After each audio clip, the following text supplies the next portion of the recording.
When Jesus said, "Follow me," he was not telling us to follow him in his ministry, but in his life. నన్ను వెంబడించుడి అని యేసుక్రీస్తు ప్రభువారు చెప్పినప్పుడు తన పరిచర్యలో మనం ఆయన వెంబడించాలని ఆయన పిలవటం లేదు, కానీ తన జీవితంలో మనం ఆయన వెంబడించాలని మనల్ని పిలుస్తూ ఉన్నాడు. The Apostle Paul said in 1 Corinthians in chapter 11, he said in 1 Corinthians 11 and verse 1, "Be followers of me as I am of Christ." మొదటి కొరింథీ 11:1 అపోస్తలుడైన పౌలు ఈ విధంగా చెప్తూ ఉన్నాడు, నేను క్రీస్తుని పోలి నడుచుకున్న ప్రకారం మీరు కూడా నన్ను పోలి నడుచుకొనుడి. There are two people in the New Testament who said, "Follow me." No Old Testament prophet could ever say, "Follow me." కొత్త నిబంధనలో ఇద్దరు వ్యక్తులు నన్ను పోలి నడుచుకోండి అని చెప్పారు. పాత నిబంధనలు ఎవరు కూడా నన్ను పోలి నడుచుకోమని చెప్పలేదు. Their life was not an example to be followed. Not Isaiah, not Moses, nobody. వారి జీవితాలు మనం వెంబడించే విధంగా లేవు. యెషయా చెప్పలేదు, మోషే చెప్పలేదు, ఎవరు కూడా ఆ విధంగా చెప్పలేదు. They could only proclaim, "Hear what God says through me." నా ద్వారా దేవుడు ఏం మాట్లాడుతున్నాడో అవి వినమని మాత్రం వాళ్ళు చెప్పగలరు. These are God's words.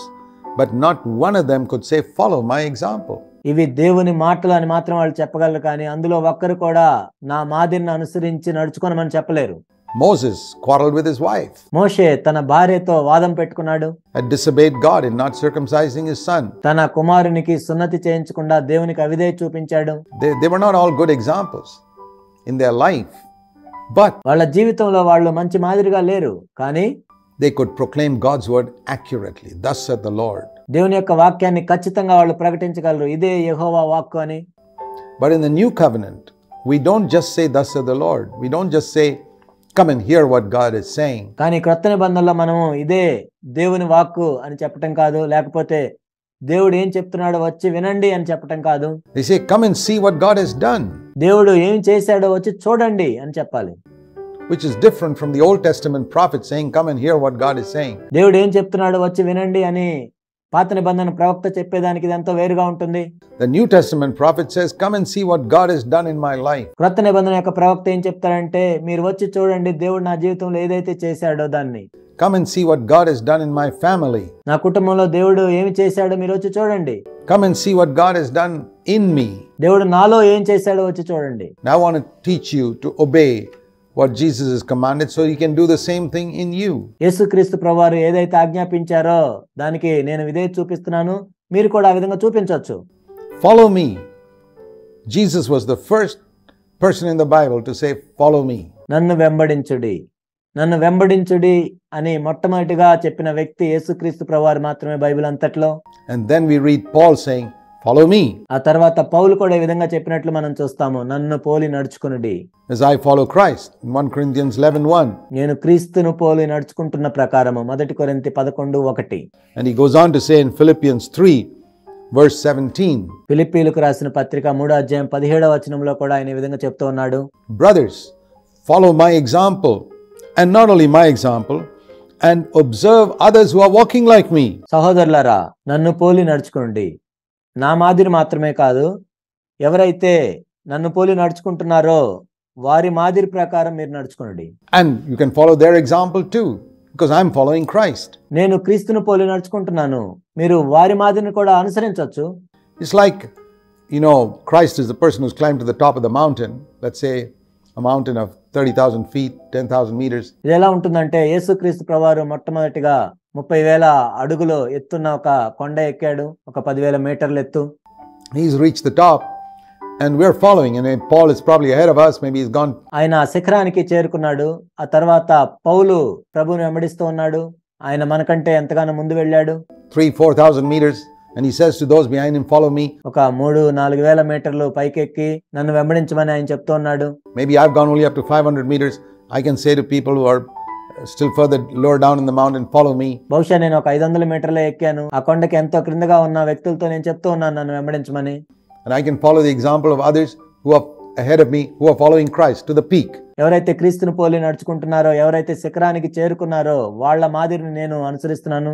The peak is total likeness to Christ. అక్కడ కొండ యొక్క శిఖరం ఏంటంటే క్రీస్తు యొక్క సారూప్యంలోనికి సంపూర్ణంగా మారటం.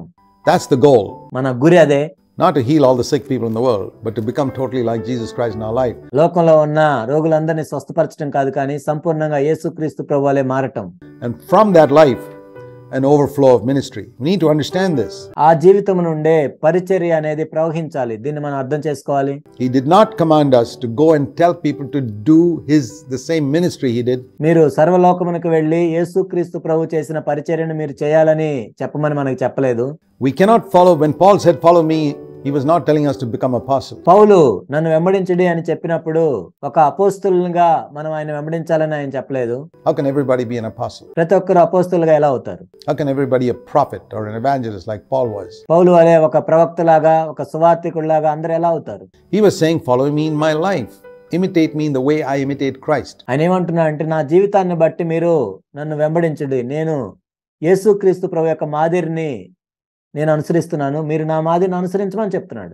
Even the apostle Paul could not imitate Christ's ministry అపోస్తలుడైన పౌలు కూడా యేసుక్రీస్తు ప్రభు యొక్క పరిచర్యను వెంబడించలేడు. of healing all the sick, walking on water, feeding 5,000 with 5 loaves. రోగులందరినీ స్వస్థపరచటం, నీళ్ల మీద నడవటం, 5 రొట్టెలు 2 చేపలతో 5,000 మందికి ఆహారం పెట్టడం, ఇవన్నీ చేయలేడు. There were times, he says in 2 Corinthians 11, when he himself was hungry. 2 కొరింథీ 11లో ఆయన చెప్పింది ఏంటంటే కొన్నిసార్లు ఆయన ఆకలితో ఉన్నాడు.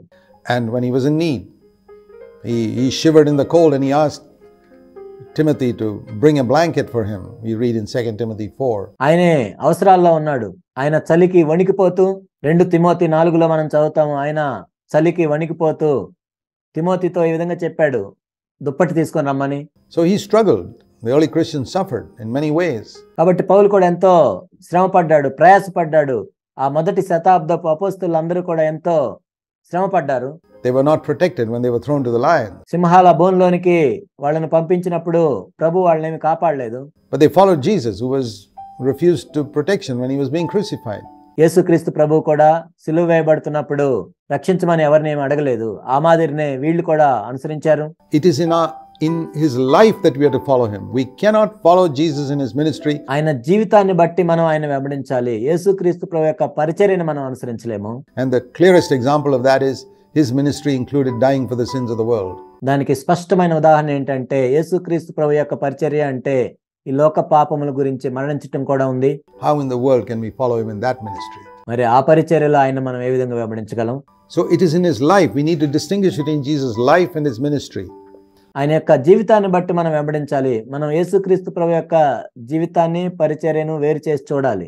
Jesus did, in one sentence he can say, he did the will of his Father in his life and in his ministry. ఒక్క మాటలో చెప్పాలంటే యేసుక్రీస్తు ప్రభువారు తన జీవితంలో అయినా పరిచర్యలో అయినా తన తండ్రి చిత్తాన్ని మాత్రమే చేశాడు. And we can do the will of God for us. మన కొరకు దేవుని చిత్తం ఏదైతే ఉందో అది మనం చేయగలం. In our life and in our ministry. మన జీవితంలోను పరిచర్యలోను. In our life it is to follow Jesus exactly. మన జీవితాన్ని బట్టి మనం చూసినట్లయితే యేసుక్రీస్తు ప్రభువుని ఖచ్చితంగా మనం వెంబడించవచ్చు. That's what Paul did. పౌలు అదే చేశాడు. In our ministry it is to fulfill that particular function in the body of Christ that's given to us. మన పరిచర్య విషయంలో అయితే క్రీస్తు యొక్క శరీరంలో మనకి ఏదైతే అప్పగించబడిందో ఖచ్చితంగా దాన్ని మాత్రమే మనం చేయగలం. If we understand this distinction between the life of Jesus and the ministry of Jesus, యేసు ప్రభు యొక్క జీవితాన్ని యేసు ప్రభు యొక్క పరిచర్యని మనం వేరు చేసి చూడగలిగినట్లయితే we'll find that we are protected from deception and save ourselves from a lot of unreality and hypocrisy. మనం మోసగించబడకుండా కాపాడబడతాం. మరియు ఎంతో నటన వేషధారణ లేకుండా మనము సత్యానికి దగ్గరగా ఉంటాం. There's a lot of hypocrisy in Christians who pretend that they are doing the same things that Jesus did. క్రైస్తవులు ఎంతో వేషధారణ ఉంటుంది. వాళ్ళు ఏ విధంగా నటిస్తారంటే యేసు ప్రభువు చేసినవన్నీ మేము చేస్తున్నామని చెప్తుంటారు.